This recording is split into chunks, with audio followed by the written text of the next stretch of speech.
café da manhã é a principal refeição do dia de Vitor. Aos 21 anos, ele conta com boas doses de frutas, complemento nutricional e carinho para manter a qualidade de vida. Ele recebe umas 800 calorias nesse shake, então como ele não tem atividade é suficiente. Foi isso que deixou ele bonitão assim. A família paranaense luta contra a gangliosidose GM1. A doença rara, degenerativa e sem cura é provocada pela falta de uma enzima fundamental para a reposição das células cerebrais. A gangliosidose tem duas frentes de ataque no organismo. Uma que é o processo digestivo, que por ele não produzir a enzima, ele não faz a digestão do leite. Essa mesma enzima que faz a digestão do leite, ela é, por exemplo, o fermentinho da reação que produz os neurônios. E sem essa enzima ele não consegue reproduzir. E como a doença é degenerativa, além de não produzir, perde o que tem. A doença do menino só foi descoberta aos 9 anos, depois de passar por várias avaliações. O diagnóstico médico veio como uma sentença de morte. Ele falou, tá confirmado, em 6 meses vai falecer assim. Aí eu desisti da minha vida.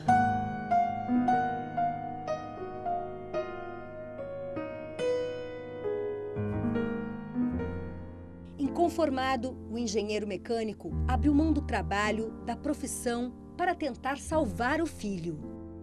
Foi um momento da gente decidir, ou vejo ele morrer de uma forma bastante trágica, cada dia um pouquinho, ou vou lutar pela vida dele, né? Uma questão de decisão, e eu decidi por lutar pela vida dele.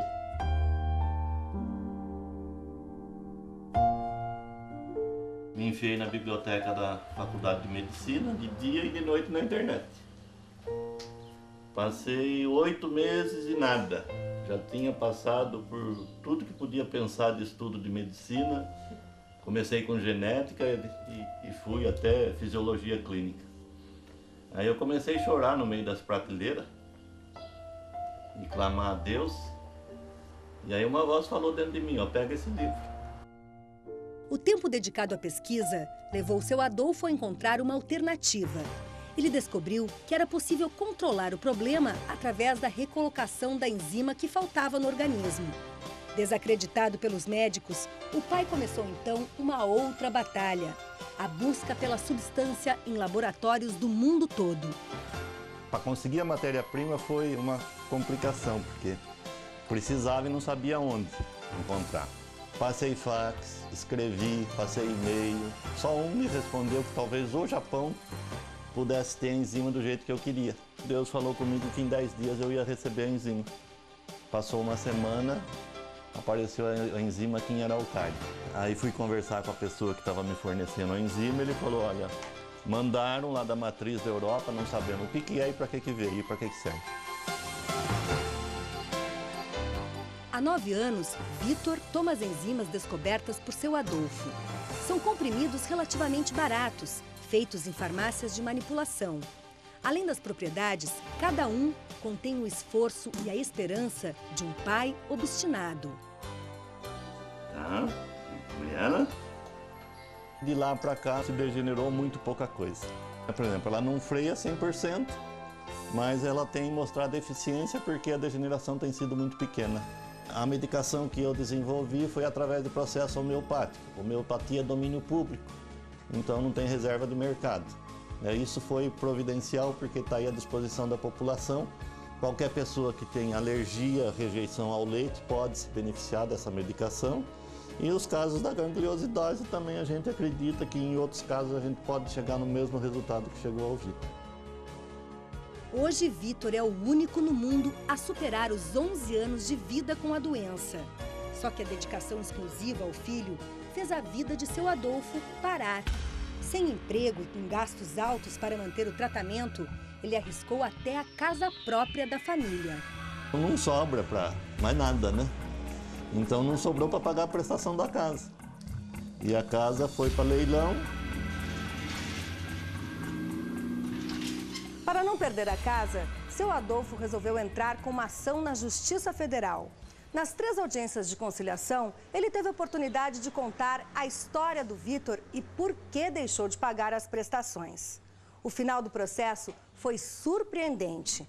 Quando tudo se encaminhava para a desocupação do imóvel, a Justiça encontrou uma saída inédita. Nesse caso, expedir um mandado de desocupação, sabendo de toda essa história dele, seria muito penoso, muito difícil. Então, surgiu essa ideia de utilizar os valores das prestações pecuniárias, da vara criminal, para quitar o financiamento.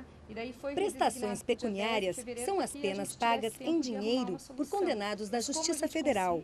A jovem juíza de 38 anos já tinha atuado na área criminal e sabia bem como funcionava a destinação destes valores. Normalmente, a verba é usada para beneficiar entidades assistenciais com projetos cadastrados. Depois de muito estudar, ela encontrou um caminho diferente para o caso de seu Adolfo. Eu pedi à juíza criminal que entendesse o meu pedido como um projeto, apesar dele se destinar a uma pessoa física. Essa questão formal, foi relevada, porque se entendeu que realmente o caso merecia o recebimento dos valores. De um fato negativo, para a sociedade, que é o crime, se consegue recolher valores e esses valores eles revertem em benefício da sociedade. Então, acho que isso mostra bem o trabalho do Judiciário, do Ministério Público. Então, acredito que tenha sido, sim, cumprido o papel de distribuição de justiça nesse caso. O nosso trabalho não é em vão, ele tem uma razão de ser. Então, foi muito gratificante. Sentimento compartilhado por todos. A história comoveu quem participou da conciliação do processo. De 25 anos de caixa que eu tenho, entendeu? Então foi a melhor experiência que eu tive até hoje, Tereza, a conciliadora da Caixa que atuou na ação para reaver o valor de 120 prestações devidas, conta que a instituição foi ao limite na negociação. De R$100 mil, chegou a 50. Nesse caso, a retirada total dos juros moratórios, remuneratórios, foi uma excepcionalidade com relação à situação do seu Adolfo. Eu, como conciliadora, estava vendo uma situação assim, a juíza querendo fazer de tudo para ajudá-lo, O nosso advogado que nos acompanhava abrindo mão de honorários. Então, assim, nós tínhamos que realmente chegar ao máximo, ao limite máximo daquele tipo de contrato, Para um homem de fé como seu Adolfo, a mobilização de todos para resolver o problema tem outro tipo de explicação. A Tereza veio transferida de Brasília para Curitiba sem saber o porquê. A doutora Anne começou a julgar causas e começou a ver que existia um outro lado além da justiça pura e simples, mas existia o lado humano das pessoas que tinha que ser considerado e tratado. Então Deus veio trabalhando cada uma das pessoas até que chegasse o momento de sair a decisão. Então lá no momento é que ele ficou sabendo que a Lília ia sair com o imóvel quitado, então foi uma emoção grande para ele também, E ele disse então que achava incrível que cada um de nós, que nem nos conhecíamos até pouco tempo atrás, de repente estava cada um ali no seu pedaço, com o seu poder específico, até onde cada um podia ir, para juntar esforços para ajudá-lo. Então isso foi bastante forte, assim. E ele disse, olha, eu só posso classificar isso aqui como uma manifestação de Deus. Uma história de vida que transpôs as páginas do processo e deixou lições. E também caminhos jurídicos a serem trilhados por outras pessoas que têm problemas parecidos.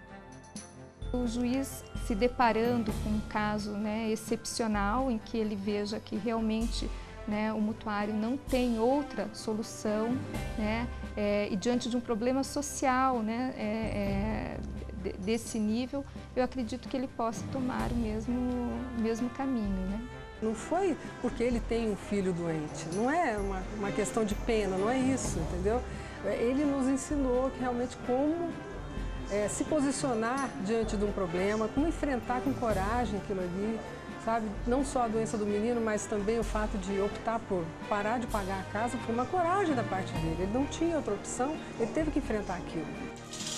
Hoje, seu Adolfo tem uma oficina mecânica em casa. A mulher se divide entre o carinho ao filho e o trabalho fora, que complementa a renda da família. Todos os dias, o pai leva Vitor à escola, onde recebe atendimento multidisciplinar.